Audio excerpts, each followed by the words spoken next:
আসসালামু আলাইকুম আলহামদুলিল্লাহ ওয়াহদা ওয়াসসালাতু ওয়াসসালামু আলা মান লা নাবিয়্যা বা'দা। সম্মানিত দর্শক মণ্ডলী, একটি অতীব গুরুত্বপূর্ণ জিজ্ঞাসা, আর তা হচ্ছে মহিলারা কি কুরবানির পশু জবাই করতে পারে? নতুন মনে হচ্ছে। অনেক এলাকায় মহিলারা তো পশু প্রাণী জবাই করে, আর অনেক এলাকায় করা যায় না বলে মুরব্বীদের খোঁজা হয়।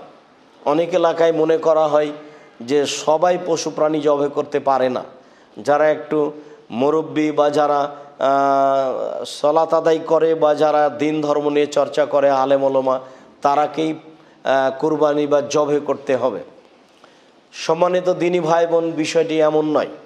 প্রত্যেক মুসলিম পশু কুরবানি, পশু জবাই করতে পারে।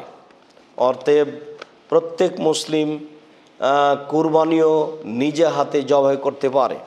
মহিলারাও পশু জবাই করতে পারে। প্রয়োজন হলে মহিলারাও কুরবানির পশু জবাই করতে পারে। সহিহ হাদিস দ্বারা স্পষ্ট প্রমাণ হয় যে মহিলারা পশু জবাই করতে পারে। কাব ইবনে মালিক রাদিয়াল্লাহু তাআলা আনহু থেকে বর্ণিত, আন্নাহু কানা লাহু গানামুন তুরা বিসালাইন।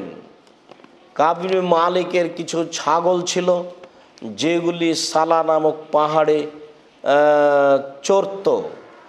ফাবসারাত জারিয়াতুন লানা বেশাতিন মিন গানামিনা মাউতান।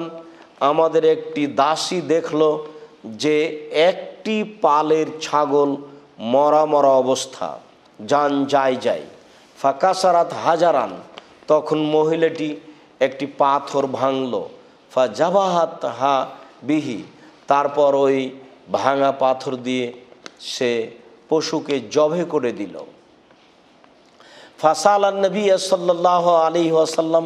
কাব ইবনে মালিক বিষয়টি রাসূল সাল্লাল্লাহু আলাইহি সাল্লামকে জিজ্ঞাসা করলেন।